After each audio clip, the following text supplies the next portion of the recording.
दोस्तों, क्या आपको पता है कि ग्लोबल फाइनेंशियल क्राइसिस आने वाला है? बहुत बड़ा क्रैश आने वाला है। क्यों? क्योंकि यूएस इस वक्त 34 ट्रिलियन डॉलर डेप्ट में है। ट्रिलियन समझते हो आप कितना बड़ा नंबर है? मिलियन, बिलियन और ट्रिलियन विद द टी। ऐसे ही यूरोप, चाइना और जापान, ऐसी बाकी काफ़ी कंट्रीज है जिसमें total 300 US dollar trillion dollar डेप्ट में है इस वक्त पूरी दुनिया। और ऐसा प्रिडिक्ट किया जा रहा है कि बहुत बड़ा क्रैश आ सकता है, जैसे कि पहले भी आए हैं। आपने देखा है कोविड में आया था, उससे पहले ग्लोबल फाइनेंशियल क्राइसिस आया था, यूएस से शुरू हुआ था जो 2000 में, और 2020 में कोविड आया था। उससे पहले 2000 में डॉट कॉम क्रैश आया था। उससे पहले ब्लैक मंडे था 1987 में। उससे पहले 1973 में ऑयल क्राइसिस आया था। तो बेसिकली 8 से 10 साल में एक फाइनेंशियल क्राइसिस आता है। और हमें नहीं पता अगले साल आएगा, इसी साल आएगा, या 2-3 साल बाद आएगा, लेकिन कभी भी आ सकता है, क्योंकि गवर्नमेंट अब गोल्ड के हिसाब से प्रिंटिंग नहीं करती है पैसों की।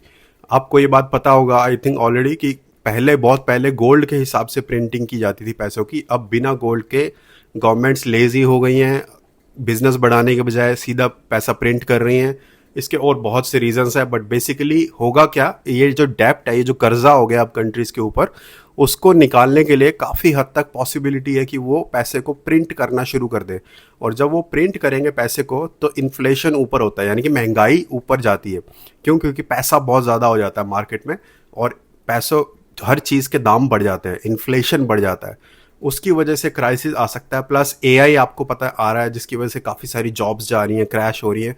तो काफ़ी एडजस्टमेंट वाला पीरियड आने वाला है, जिसमें चीज़ें एडजस्ट होएंगी, और आपके अकाउंट में पड़ा हुआ पैसा, हमारे अकाउंट में पड़ा हुआ पैसा, बेसिकली उसकी वैल्यू कम हो सकती है। जैसे आपने देखा होगा इंडियन रुपीज़ की, बाकी करेंसीज की, नेपलीज हो, मिडिल ईस्टर्न हो, बाकी सारी करेंसीज जो हैं उनकी वैल्यू डी बेस हो रही है।